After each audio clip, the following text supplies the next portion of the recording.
Shipwrecked. We come to the end of the stories about the Apostle Paul, and indeed it's an exciting one. It tells us of yet another scary time for Paul. It also tells us of what faith looks like and what unbelief looks like too. We find Paul, a prisoner of the Romans, on his way to Rome to face trial. God has assured him he will definitely stand trial there. He is on board a ship with other prisoners, an attachment of soldiers, and of course the sailors of the ship. It's a long way across the sea, so the ship has to stop at a number of ports on the way. As winter's approaching, the weather is getting bad and the seas are getting rough with storms. They only just managed to get to a port called Fair Havens, which is on the coast of Crete. This is still a long way off from Italy. Now winter is at hand, and it is, as they know, a dangerous time to set sail on the open sea. However, there's not much shelter in this place, and they know there's a harbour not far away which would be a much better place to spend the winter. So they decide to head for this.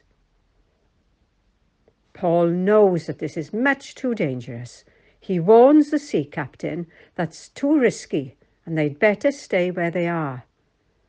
But no one is listening to Paul, and off they set for the next harbour over the sea. At first the wind is with them and they're making good progress. And then suddenly, without any warning, a huge storm blows up and their ship is getting a pounding from the waves. This continues for many days.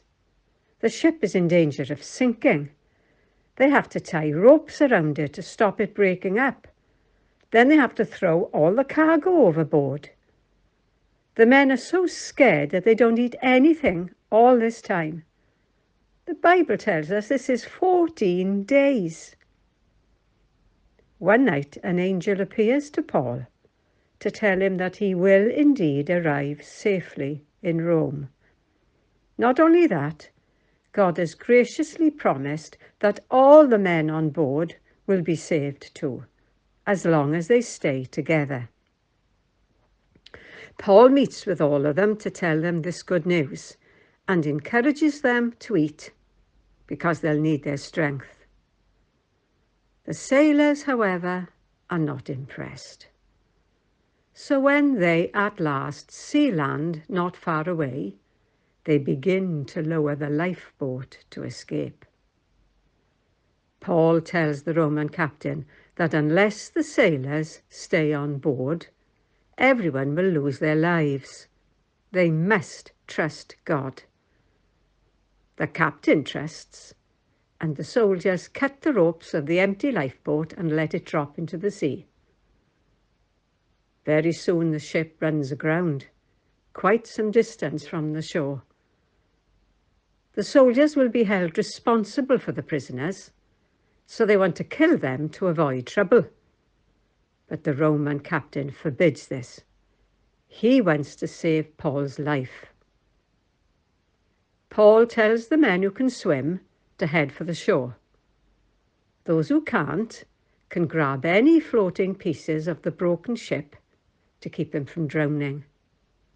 And so, just as God has promised, everyone makes it safely to the beach. Isn't God good? He did what he promised, as always. But they had to obey his instructions. And it's the same for us. We can be like the sailors who wanted to disobey, and in doing so could have lost their lives. Or we can be like Paul and the Roman captain, who believed God and was saved by their faith. Which are you? Remember, God always keeps his promises.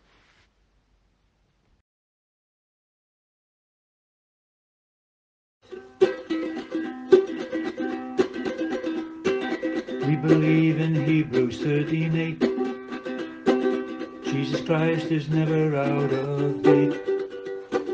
Yesterday or today or forevermore, Jesus stays the same, and that is great. We are thrilled with Hebrews 13:8. Jesus Christ is never out of date.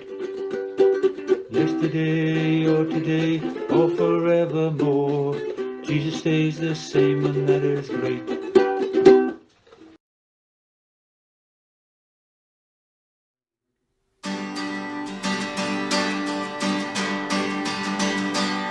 I can close my eyes and I can touch my nose.